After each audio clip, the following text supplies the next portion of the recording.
to start with Drush Dalid. So the Yalkut Shimoni, this is, we're live from Efrat, Bizchut, that all of us who are here and all of us that are watching should see and see with our own eyes that the words of the Zera Shimshon come true. And it says, it looks good, by the way, the new place. Good. So it says here that for those who it says, your eyes shall see wise and intelligent children and grandchildren. Your homes will be filled with all that is good. Neither wealth nor honor will cease from your descendants until the fulfillment of you'll see glory to Hashem. So now you get the Zera Shimshon giving us all a bracha that we should see our children, and we should have no issues with Parnasa, Zrat Hashem, and continue to, as I mentioned, that Re'eh is Re'u, or Re'eh Elul Higia, right? So Elul is coming. Bezrat Hashem, next Monday, a week from Monday, is the Hilula in Yerushalayim. Zera Shimshon. Zera Shimshon's Yortzeit is in Yerushalayim. Bezrat Hashem. We're going to do a group trip or something? I guess so. We'll get more of the details, Bezrat Hashem, and then we'll start sending it out. So Monday, you said. A week, not this coming Monday, a week from Monday. Yes, Vav Elul is the Hilula. Right, it's Monday night. Anyway, so it says Midrash Yalkut Aser Ta'aseret Kol Turat Zarecha Yotzei Shana Sadeh Shana Shana. The Yalkut Shimoni says on the pasuk of Aser Ta'aser, it says Im Zechitem Sof Shatem Yotzim Lizra Sadeh V'Im Lav Sof Shayotzei Sadeh Mitkareh Bechem Ve'ezeh Zeh Esav Dichtiv Ish Yodei Atzayid Ish Sadeh Ad Kadosh Shalom. So the Midrash says that when by giving the meister, giving the amount of money to tzedakah, and you give all that of which your field, he says im zachatim, if you merit to give the right amount of money, sof shatem yotzim lizra sadeh, then you will what? Then you will be able to continuously give more and more, and you'll see more produce. Vim lav, and for some reason you don't merit to give the right amount of tzedakah or meiser, says is sof shayotzei sadeh, the person who was called the yotzei sadeh, right? Mitkareh bechem, he will incite you. And who is that? It says Esav. That's the Midrash says that Esav is the one who's called Ish Yodei Atzayid Ish Sadeh. So the word sadeh, Yodei Atzayid Ish Sadeh. So it's saying that Esav will go out and incite us if we don't give the right amount of meiser. So the Zera Shimshon asked the question: Kasher lama dafka ba'avera zu yitgareh Esav yoter misha averot? Right? Why does Esav? Why is Esav holding a big gripe or a big issue on the avera of a meiser? V'yesh lomar sharei matzinu she'Esav haya merameh et aviv b'mitzvat maaser k'mo she'parish Rashi lapasuk yodei atzayid. If we go to the pasuk Ish yodei atzayid ish tzadeh, Rashi there mentions that Esav was trying to show his wisdom to his father. And what did he say? He would ask, Shayach Shoel, Lo Kitzad Masrim HaTeven, Kitzad Masrim HaMelach. How do we take meiser on straw, which we don't have to take, and meiser on salt? These are not questions that we should be asking, but it makes Esav look good by asking these questions to Yitzchak, even though that we don't have to do that. In other words, it sounds like he's asking good questions, but we're really not. Now, or he's really not. So now the question is, why is Esav provoking us around this mitzvah? Okay, so it says here. So the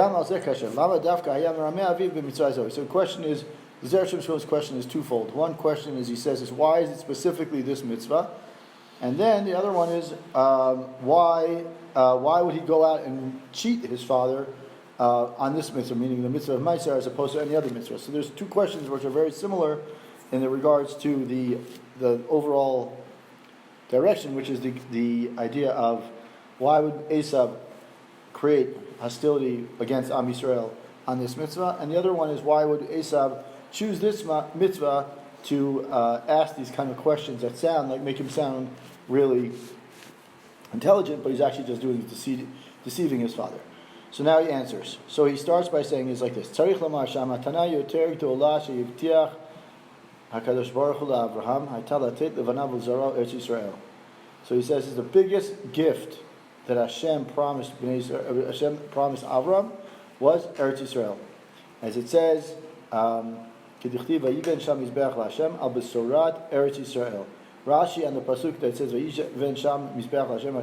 Avram builds a mizbeach, and Rashi says there the reason why he built a mizbeach, why Avram built a mizbeach right there to Hashem, is because he was received the Hashem promised him the land of Eretz Yisrael, meaning that up until then, Avram was unsure. He wasn't, he was happy and everything else, but he finally received the good tidings that Hashem is going to promise him and give his children Eretz Yisrael. So he says, "Okay, that's it." Now he builds a mizbeach. V'nei az ba'oto hazman haya ba'oto hazman haya muchzak ba'Knani. Right? We know that at that moment, during that time, the Knani, that is the Canaanite nation, was the one who was holding on to Eretz Yisrael. V'akadosh Baruch Hu hivticho lotzio misham k'mo sheperish Rashi sham atid ani lachzira. So at that moment, when the Knani was living in Eretz Yisrael, when Avram was promised Eretz Yisrael, the Knani were living there, and Hashem told Avram, "I know that they're living there right now, but I'm promising you that I'm going to get them out."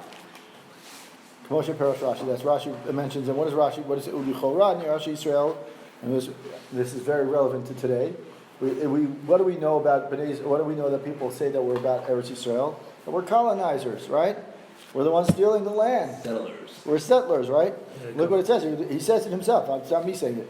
Lichora near Reeh. It says in theory it looks like Yisrael gazlu ha'aretz miknanim, right? It looks like the Bnei Israel were the ones stealing the land from the Knanim. Moshe Perish Rashi al pasuk Bereshit bara Elohim, the famous Rashi on the first parsha, the first pasuk of the Torah. She'im yomru ha'umot listim atem shekivashtem artzot shivat goyim kol ha'aretz l'kadosh baruch hu u'bra'a u'nitana la'asher yishar beinav. He says is that the Bnei Yisrael were promised. We're not taking the land away from the Jews, from the non-Jews. Hashem promised it to us, and so therefore, if He promised it to us, it's not. We're not robbing it away from anyone. The opposite. It's Hashem's land, and He can choose to do what He wants, and therefore He gives it to whoever He wants, and He chose to give it to Bnei Israel. If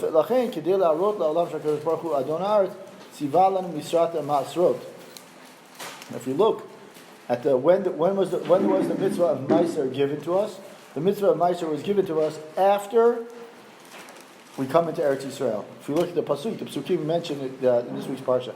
Right, so he said, "Tzivalan mitzvot masrot lachar shenichnasnu la'aretz masrot him k'mo mas shenotnim lamelech." As we said earlier, in the previous Jewish Gimel, which is very very long, the Zera Shimshon goes about and explains that really Meiser is like, if you want to look at it in some way, it's like a tax, right? In other words, the king, that is Hashem, says that as part of you living under my rule, you got to give back, right? So you view it as a tax. So the tax, as he says, is when do we get this? When do we have this obligation to get the tax?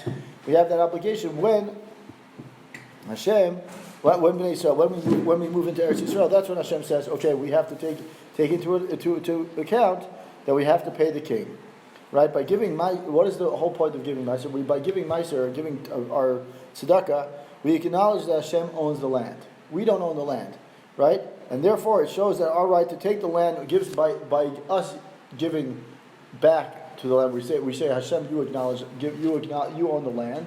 We acknowledge that by giving a meiser, and we also acknowledge that by doing that, we're also saying is that the people who live there, meaning the ones who are meant to live there, are us. And by saying, so it's not that the Canaanim, we didn't kick the Canaanim out. Hashem promised it to Abraham, and it took some time, and then the Canaanim moved out. But when we earned the right, once you brought us in, it's our responsibility now to pay it. To pay the tax, or pay to thank you. Now it says, נמצא שמי שרוצה לזכות במתנת הארץ, צריך שיודע שהארץ היא של הקדוש ברוך הוא. וצריך נמי שיתחייב עצמו להוציא המעשר. It seems from this, all this, based on this, we could say that whoever wants to enjoy the gifts of Eretz Yisrael, we have to acknowledge that the land belongs to HaKadosh Baruch Hu, and we also have to willing to accept the fact that we are responsible for giving Meiser. By doing that. And then he says, now we go back to Esav. Esav, Shaya Rotzel, Zakot B'Matnat Haaretz. Esav, what did Esav want to do? He wanted to get the blessings of the land. right? And he wanted Yitzchak to give Esav, meaning Esav wanted Yitzchak to give him, meaning Esav, the land, and so he wanted to start asking. And therefore, that's why Esav knew that the only way to get the land of Eretz Yisrael is to give Meiser, because that is the sign that's showing that I acknowledge that the land belongs to Eretz Yisrael, belongs to Hashem. By giving it to Hashem, I have to take. By acknowledging it, I also have to accept the responsibility of giving the Meiser. So he says is that that's why Esav specifically, which answers one of our questions from the beginning, is that one of the questions was why does what's Esav deal with this mitzvah versus any other mitzvah? And by he realized that Meiser is the mitzvah that shows your connection to Eretz Yisrael. And so therefore, Esav was the one who kept on asking, how do we give Meiser on salt? How do we give Meiser on straw? Excuse me. So he says, in the end, Yitzchak, we know that Yitzchak gave Eretz Yisrael to Yaakov Avinu, and not to Esav. And though he does not say it explicitly, the Zera Shimshon mentions here that we can infer that it was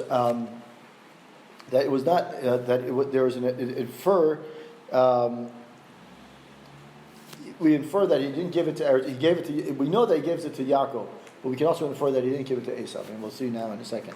When we read the psukim of Eretz Yisrael, of Yaakov, of Yitzchak giving Yaakov the brachot, it says, "Vayelech el Eretz," right? And the Ramban there, Shepiresh Ramban al pasuk Vayelech el Eretz. When you look at the psukim in the Ramban, it mentions Esav, when Esav is leaving Eretz Yisrael, he takes all his land, all his wives, all his things that he owns, and he leaves, and his wealth he had acquired in the land of Canaan. He went to a land because his brother was in Eretz Yisrael. So what the Ramban there says is this is where we see from there. The Ramban says from those psukim we see that Esav never got the bracha of Eretz Yisrael. Okay, that's what he says. Is we explain that there by saying that because it was necessary for Esav to leave. We can automatically infer that because Esav was leaving, we understand already that he granted Yaakov the rights to Eretz Yisrael, and therefore Esav is out. V'zeu she'amar, and that's why we can explain v'yitein lechash Elohim mitalash mayim shemenei haaretz. Right? It says here that the bracha that Yitzchak gives to Yaakov, it says is that you should receive the bracha, the greatness and the great flavor of Eretz Yisrael. Klomar. All the bounty of Eretz Yisrael will come from Hashem, right? And it says if you acknowledge that the land belongs to Hashem, and there's therefore you want to enjoy the fruit of the land, you have to give Meiser, because that's the connection is that Hashem says I'm giving you the land, but in my land, that is the land of my kingdom, you have to pay the tax. You have to pay the Meiser, which the Meiser is like we call it a tax, but it's a tax for the future. A tax, you're showing appreciation, and therefore you want the future benefits as well, and therefore the Meiser is like that. What he says, V'im lo ta'aser, and if you don't, God forbid, you don't give Meiser, lo yelecha, you will not have the rights to land or its bounty or everything else. V'chiyuva ma'asrot eno ela b'Eretz Yisrael. If we look, at the end of the day, it could be that we might have to say that he says that the obligation of giving Maaser really only applies to Eretz Yisrael. Nowadays it's less so, but Maaser has more of a importance and significance, in Eretz Yisrael. Aval Esav, now if we look at what he says, now if we compare what he says to Esav versus what he says to Yaakov, and with Yaakov it said, V'yitin lecha Elohim et b'tal shemayim mishmanei haaretz. Now if we look at what he says to Esav, Aval Esav amar mishmanei haaretz yeh mushabecha. In contrast to what he said to Yaakov, Yitzchak says to Esav, you will have the fatness of the earth. You will live in a place that's filled with. You'll live in a place that's filled of great food, but you won't. It's v'lo yeshuman perot kamo b'Eretz Yisrael. But not that it won't have the same sweetness and flavor that you have as you have in Eretz Yisrael. I always like to say whenever I go on business trips or whenever I go to America, you eat a cucumber here, like in Israel, versus eating a cucumber in America. The taste is like night and day, right? So it's the same thing, and that's what he's really saying. In what Yitzchak was selling to Yaakov and Esav is Yaakov. Yitzchak gives the bracha to Yaakov, he says Hashem will give you the Tal Shamayim, the dew, and the fatness of the land. But when he tells it to Esav, he says, Mishmanei haaretz, from the fat of the land you will live there. That's where you will reside. But it won't be the fat, and the flavor will not be as the sweetness of the produce, right? A tomato will never taste the same. An Eretz Yisrael tomato will never taste the same as a tomato from outside of Eretz Yisrael. It just never will. And then if you look at the Psukim, in the Gemara mentions that Zohi Atalia Shel Yavan K'moshe Parashut Zichronam Rucha. If you look, the bracha of Esav that he received is that he'll actually go to what's called the Italia of Greece, right? If you look in, it's mentioned several times in Megillah. It's mentioned in Shabbat, several other places. It's mentioned that this is a place that's very filled with great food, great flavored food, but it's not. It's a place that's meant for Esav, and it's not meant for Yaakov. And he says, but at the end of the day, what do we see from all of this? We see that Yitzchak granted Eretz Yisrael only to Yaakov and not to Esav. Now, before we continue, we have another point that also kind of gives us a little more understanding of what Yitzchak's bracha is. Inami, alternatively, we also say the Moshavecha, where it says Ratzalomar ben Moshavecha. When we look at the word of pasuk that says your dwelling place will be Esav's dwelling place will be a place where there's good fatness in the earth. As long as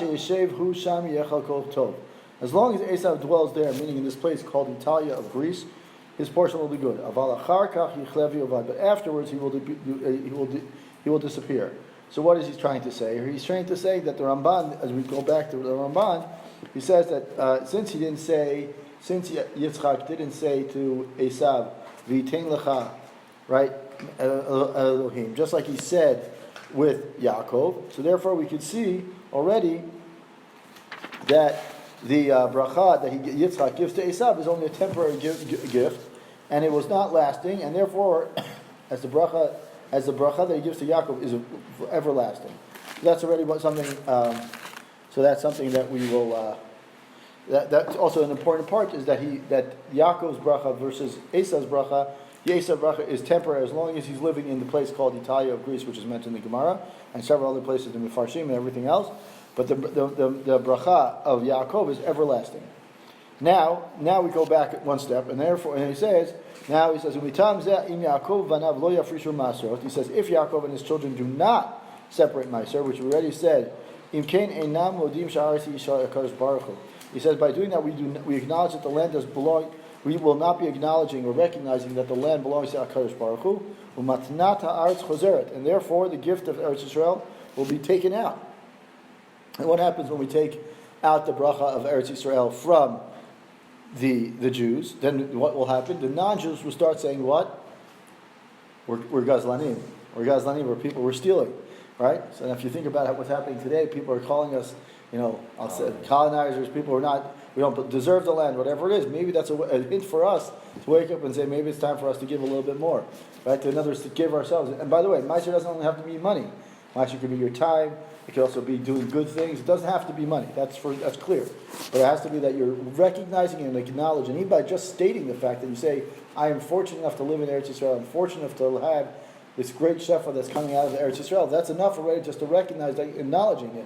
And obviously, if you can give money and you can give your time and you can give, I think what Moshe Feinstein said. Yeah. You're learning. 10% of your learning.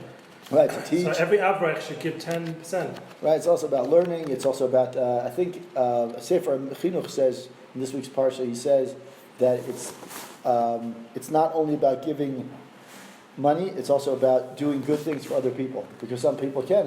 That's the point, is that you're giving of yourself and you're giving of your talents to other people, and that's what you can. That's whatever you can.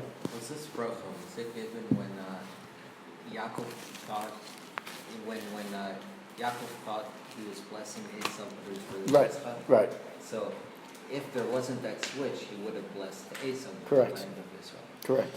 So that's one of that's something I just mentioned here. I think he mentioned it with the brachot.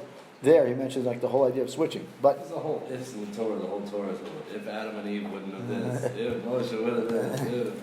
We don't ask those questions. The question is why? No, I mean, why would he bless Esau with this? Exactly. Anyway, so he says now we understand that now we understand the connection between giving Meiser and Eretz Yisrael, and why it's important for Bnei Israel to be giving Maaser all the time. Now we have to ask a question as to why Vatam She'esav Ibedet Brachot. So he says here. So we go back one step, and he says, Im Yaakov Banav Lo Yafrishu Maasrot, Im Ken Einam Lodim She'aretz Yeshar Koach Baruch Hu Matnata Aretz Chozeret Vehem Yikrim Gazlanim. Now he says they'll be considered thieves since they're not recognizing Hashem as being the owner, if you will, the owner of Eretz Yisrael. And now he says we have to understand why didn't Esav receive the bracha? Kind of answering the question, why didn't Esav get it? Right? So he says, "Vatam." This is the last paragraph of this drush. It says, "Vatam she'Esav ibedet habrachot." Why did Esav lose the bracha? Hainu bishum dichtiv ish emunot rab brachot. It says a man of integrity will get more bracha. V'kshalach Esav hasadeh ketiv latzud tzayit lahavi. If you look in the psukim, it says that when Yitzchak commands Esav to give the bracha, bring the food. When Yitzchak says to Esav, "Please go get the food," the pasuk says, "Latzud tzayid lahavi." It says, "Go out to run." He went out. Esav goes to the field to hunt the game and to bring. Meaning he'll go out and hunt the animals and to bring. Rashi there. It says that Shahalach b'machshavash im lo yimtza min ha'efker yavi min ha'gezer. So he says that Rashi quotes the midrash that says is that Esav said, "My job is to bring the food. How it gets there, my father doesn't care. If I have to hunt it, if I have to steal it, it's not his problem, right?" But the Zera Shimshon saying is that's why he lost the bracha, because his integrity was not. He wasn't thinking from a honest perspective. He was just like, "I want to get there, get in, get out, and do it quickly." He wasn't thinking of the implications of what it does when I give food or I try to get a bracha through stealing. I haven't done anything. I'm doing the opposite of what I'm supposed to be doing. That's what he's saying here. He says here, if he doesn't find wild food, he'll take stolen food. And he says it's thievery, right? When everyone tries to do something tricking someone else, you're never going to see bracha from that. And that's why he says you forfeited the blessings at that moment. The bracha were forfeited at that point. Okay, so it's also, and then he says, so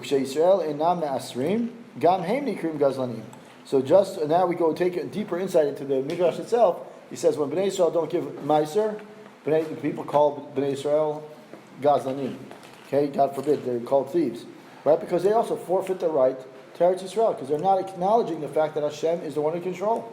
Right? Our job is to recognize. If our job is to be servants of Hashem, and I recognize it to be, in this world to recognize and acknowledge and be, what's the word? If our goal is to be representatives of Hashem in this world, then by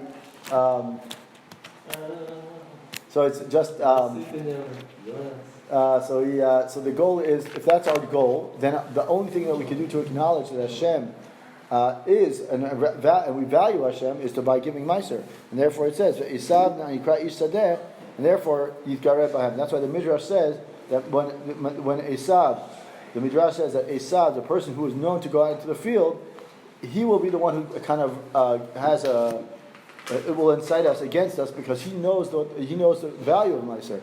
So since Esav is the one who knows the value of Ma'aser, by undoing that, by us not giving the Ma'aser that we're supposed to, then we're basically allowing Esav to come in. And also, when Yitzchak gives the bracha to Esav, it says, "By you should live by the sword." I mean, Yitzchak gives the bracha to Esav. He says, "But you should live by the achor becha tuchya," right? V'tachicha toved. He says,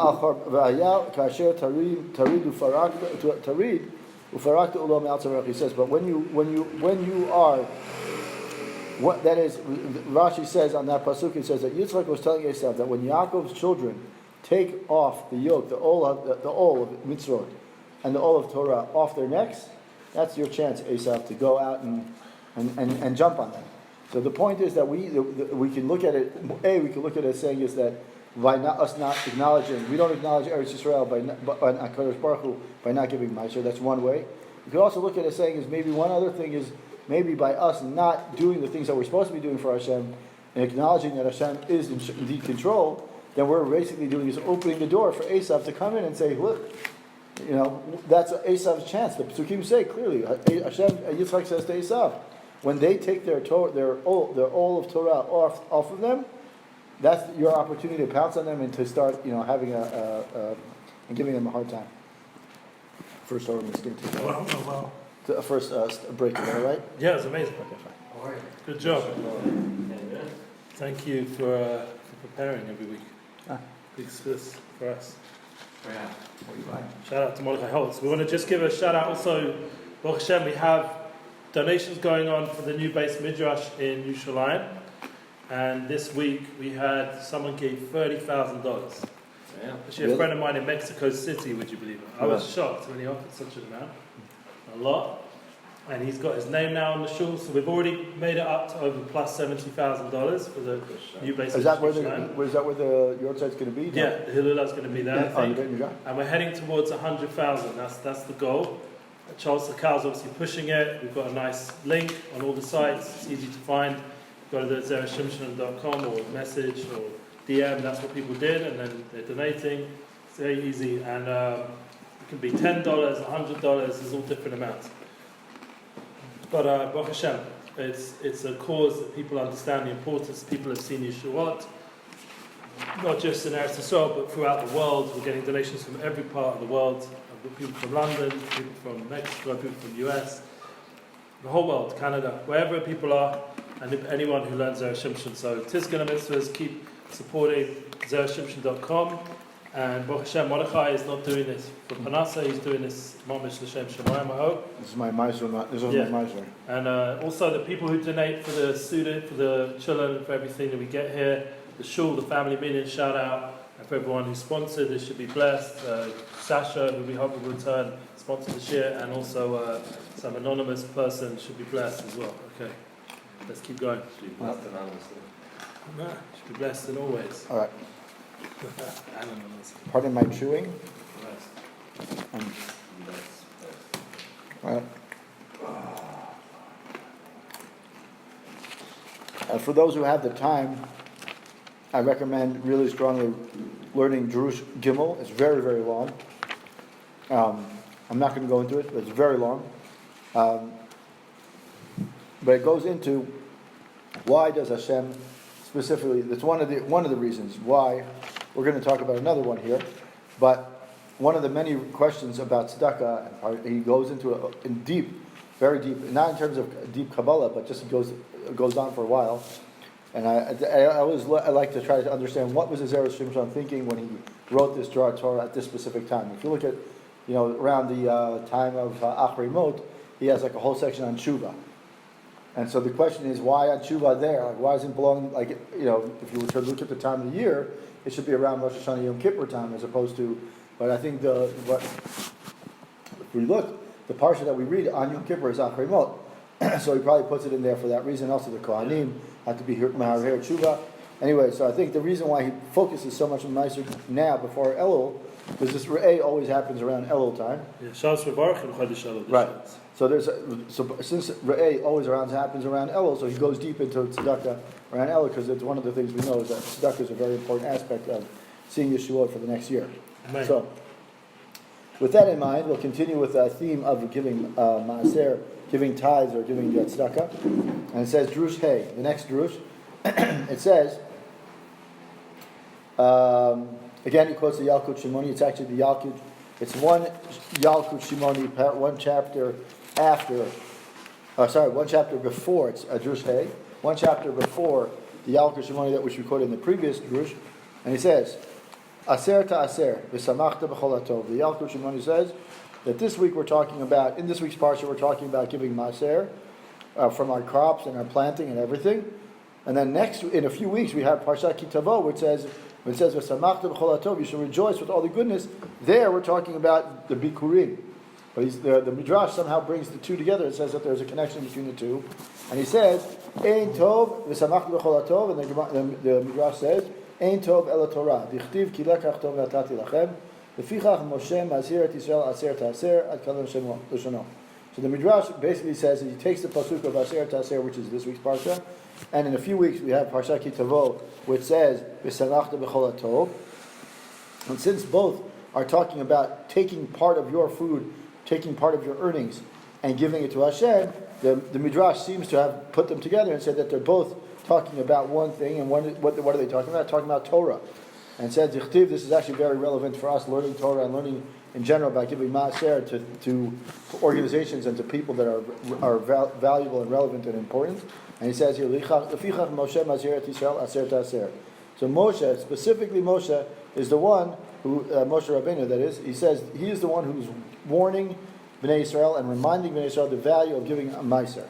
And he says, so that's the Midrash. And now the Zera Shimshon asks the question, Ma inyan Torah le'maaser. What is the connection between Torah and maaser? We know there's always a question about giving money, and we know that there's a question about there's connections. A lot of different mitzvot have connections, but I've never heard of the connection between giving maaser and Torah. Right? Usually we hear about giving maaser that you're going to get rich, so you can give more tzedakah, or you can, if you help someone out, you'll get some other kind of benefit. But there's never usually a connection between giving maaser and Torah. And at least, yes.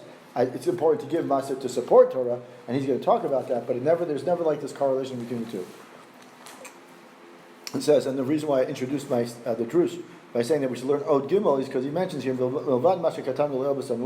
says, besides what we learned around in Od Gimel, which is a very long Torah, he says, Od Yesh Lomar, and we look in the Hakdama of the Rambam, the introduction to the Mishnayot, he says, Tiyesh chiluk ben masha kadosh baruch hu mavtiach על ידי עצמו, ומה שהבטיח על ידי שליח או נביא, שמה שהקדוש ברוך הוא מבטיח בעצמו יכול לחזור בו, שהקדוש ברוך הוא עושה מה שטוב לו, מה שאין כן, אם הוא על ידי שליח לא יוכל לחזור בו, שאם יחזור מההבטחה יאמרו שהשליח או הנביא שקר הוא.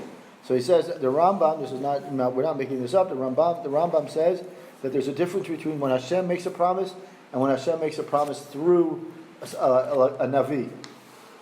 When Hashem makes a promise himself, he can always say, this is not the right time, I'll wait a little bit longer to see that you have to be deserving. But when he makes a promise through someone else, like let's say, I don't want to call it an emissary, but we'll call it a Navi, when he makes a promise through a Navi, or a Navi says, this is what Hashem said, like Moshe Rabbeinu, then Hashem has to keep it. Because if he can't, otherwise, Bnei Israel are going to say what? They're going to say, he was a Navi Sheker. And that's the next week's in Shoftim. Shoftim talks about Navi Sheker. Anyway, so he says, V'dverei Hayamim. Now, if we look at that's the Rambam, and now he says, if we look at the Divrei Hayamim, it says, Vayomer la'am liyoshvei Yisrael latet manat kohanim ravim aman yechazku b'torat Hashem. We look at the Divrei Hayamim. Chizkiyahu says to instruct the people who live in Yerushalayim, and he instructs the people there, and he says, Latet, you have to give a portion of your maaser to the kohanim and levim. Why? L'man yechazku torat Hashem. So that the kohanim and the levim will strengthen themselves in Torah, and he says, "I'm reading the parak off the Sanhedrin." If we look at the last parak, I believe it is, of Sanhedrin, what does it say? Kol machzik b'torat Hashem, yesh lo moneh ve'en notrim matana l'choyin ha'aretz. So he says that when the Gemara in the 11th parak of Sanhedrin says that any kohen who upholds Hashem's Torah, he's entitled to receive a piece of the truma. And we don't give truma to a kohen who is now ma'aretz. So what is he making the connection here? He's saying is that the pasuk in Divrei Hayamim Chizkiyahu is telling his Bnei Israel to give money to the kohanim and the levim in order for them to be able to learn. Because once they're learned kohanim and levim, then they're merit to get the truma. Otherwise, they don't merit. Also, we also know that anyone who learns the Torah and gives money to Torah and gives money to Torah scholars, right, and allows them to study Torah, hu mitasher. He himself, that is a person who donates money, becomes wealthy. V'yesh lo harbei tova. He has abundant, a lot of good. You look in the Gemara in Sanhedrin, and it says that's exactly what it says. It says that a person who supports Torah, and a person who supports Talmidei Chachamim, we enable him to learn Torah. Therefore, he will become wealthy as well. Why? Because we're creating the endless loop, what I call the infinity loop. The infinity loop is that I'm encouraging more people. I'm supporting Torah. Torah is therefore that person can then learn more, and therefore that person can teach more, and therefore the person who's teaching, now you get more merit, more zchut. So my money, my dollar that I've just given to Torah, now not only has let someone learn, but now that learning can now also teach. And therefore it's the infinity loop. So the mitzvah of Ma'aser, what's the reason why we have the mitzvah of giving tzedakah? Is in order for us to merit a share. We're shareholders, right? By us giving money to Torah, we become shareholders in the Torah. So in order for us to become share in the best stock, right, the best stock ever created, in order for us to do that, we have to give Ma'aser. That's the way we buy our shares. Right? Like I said, the Kohanim and the Levim are able to learn Torah. Right? By giving money to the Kohanim and the Levim using the Psukim from Divrei Hayamim, by Bnei Israel giving money to the Kohanim and Levim, we buy our share in the Torah, and therefore the Kohanim and Levim are learning, and therefore they're teaching, and therefore it becomes the cycle. That's why the pasuk says, right? It says here that the tree of life will give us strength in it, and its supporters, right? The tomchea, the people who support the Torah, me'ushar, they get osher. Osher is not only fortune, but it's also they are fortunate in general. Now he says, now that we have these two ideas, one idea is that there's a difference between a person difference between when Hashem makes a promise, he has the ability to say now or a little bit later, fulfill my promise, and then conversely, when he makes a promise via a navi, then he has to do it right away. That's part one. And second part is that we have this pasuk from Divrei Hayamim, which teaches us the importance of giving money to. In that case, it was about Kohanim and Levim for them to learn. But in general, us giving money to Torah study allows us to continue and to create the cycle and invest in the best investment, which is my money invests in Torah, and therefore the Torah then continues to learn, etc., etc. Now, with all of that, now we can explain the entire midrash that we just mentioned, which is the early beginning. It says, Amar midrash samachta b'cholatov al korchach l'mayre b'tovato al-mabah. The Zera Shimshon says is now the midrash makes sense. It says the midrash says, it quotes the pasuk from Kitavo, and he says there in Kitavo it says samachta b'cholatov. How can we talk about? He says that it have to be talking about the goodness of Olam Haba, the Hainu Torah, right? What did we said? The best investment in the world is learning Torah. What do we get? We don't get benefit nowadays. That's a secondary benefit. The primary benefit of investing in Torah is the Olam Haba that we get. And he says here, Sharei Tovot Olam Hazek Kvar Ne'amru B'Psukim. If you look at the Psukim prior to the pasuk that says Samachta B'Chol HaTov, Hashem already promises us all the material benefits that we need. So obviously the Kol HaTov has to be something in addition to what was mentioned already. Because otherwise, why would you mention all the things and then say again all the good? So it has to be two separate things. And therefore he's saying is, Zera Shimshon says that the Kol HaTov is talking about Olam Haba in the Torah. V'od delo shayach b'hem kol simcha ve'nam ruim likarei tov b'stam. Right, and also what he says is that we look at the word v'samachtu b'chol hatov. It wouldn't be appropriate for material things to be called good, because at the end of the day, material things are nice to have, but we don't need them. Right, but they're simple things. They're not meant to be. They're things that walk away. They have a short lifespan. You don't need that. We don't need material things. And so he says, by not having the material things, we can't call it kol hatov. And therefore, he says the Tov has to be talking about something else. Mishum Hachi, he says, Perush Demayri B'Schut Torah Shugorim B'Masotav. He says that's why the Gemara, that's why the Midrash that we quoted at the beginning, it says that it's talking about the Schut Torah that by us giving Maaser, we encourage and we kind of like start the loop, as opposed to by doing it. It can't be something very material. Moshe. Now we answer the question as to why Moshe is the one that the Midrash mentions in Moshe. Moshe mazhirat Yisrael aser taser. Dahainu aser b'shvit titasher. The Gemara mentions the fact that the Gemara in Ta'anit says that aser give ma'aser in order for you to become wealthy. It's a play on words. But the reason why Moshe is the one who says it, why is Moshe the one to say it is, and we go, as we mentioned earlier from the Rambam, Vadai titkayim haftacha zo תתעשר, אם לא היית מתעשר, היית אומר שזרע כהן או לוי לא למד, או אינו ראוי, בשביל זה לא נתעשרת. So he says that why, it has to be that Moshe is the one saying it, because if you didn't, right, if you wouldn't give Maaser, what would you say is that because he didn't give, this Kohen or this Levi was not worthy of, therefore, what happens? What happens if I didn't give the money? If Moshe wasn't the one to say it, we already said the Rambam says that I'm not sure why Rambam says that by someone, but anything that Hashem promises, he can delay, he can play with it a little bit. But anything that Hashem promises through someone else, in this case Moshe, so Moshe Rabbeinu is the one who's being makpid on people saying giving maaser. Since Moshe is the one promising, Hashem has to do it. He has to fulfill the promise. And so he says, and if not, and if let's say we didn't give maaser for whatever reason, right? Let's say I didn't give maaser, then you would say what? And this Kohen and this Levi are not learned enough, and then what would happen? And therefore I'm not getting titasher. I'm not getting rich. I'm giving the wrong Kohen, or I'm not giving the right poor person, or whatever it is. And so Moshe, so it has to be Hashem. Basically, in order for the promise to be fulfilled, it has to be done through Moshe was the one who had to be the one saying you have to give maaser in order, because that way Hashem has to give it, he has to fulfill it. Now this is at the end, and we look at the end. He says, right. And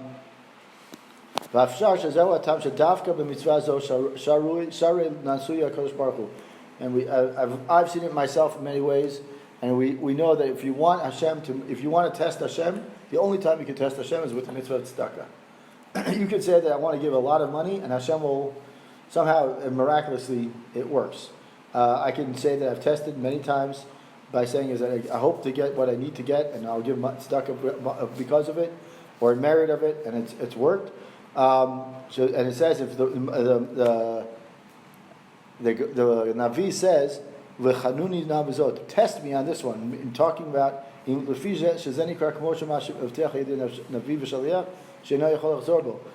the Navi says, test me, it says about Hashem, test me about tzedakah. He says, if you don't think that it says here, test me now through this. If I don't open up the great floodgates of heavens and pour out you bracha, meaning that Hashem permitted us to say this with Maaser, and only with Maaser, because Maaser is one of those mitzvot that Moshe Rabbeinu is the one who said it. Meaning he said Moshe Rabbeinu said Asher Taser. And as we learned before, that because Moshe is the one who promised it and not Hashem, since Moshe was the one who did it, so Hashem has to fulfill it. And therefore we see at the end of the day that we cannot test Hashem in any other mitzvah, but a person who might, because we might say, the person, he might have sinned, he might not merit it, etc. But because one may test Hashem with regards to Maaser, because there the blessings, the brachot of Maaser were promised to were promised through Moshe, and therefore Hashem has to keep them. And also they're promised they're certain to be materialized, even if one has over and averot, because it's such an important mitzvah. Baruch Adonai Olam, Amen ve'Amen. Wow,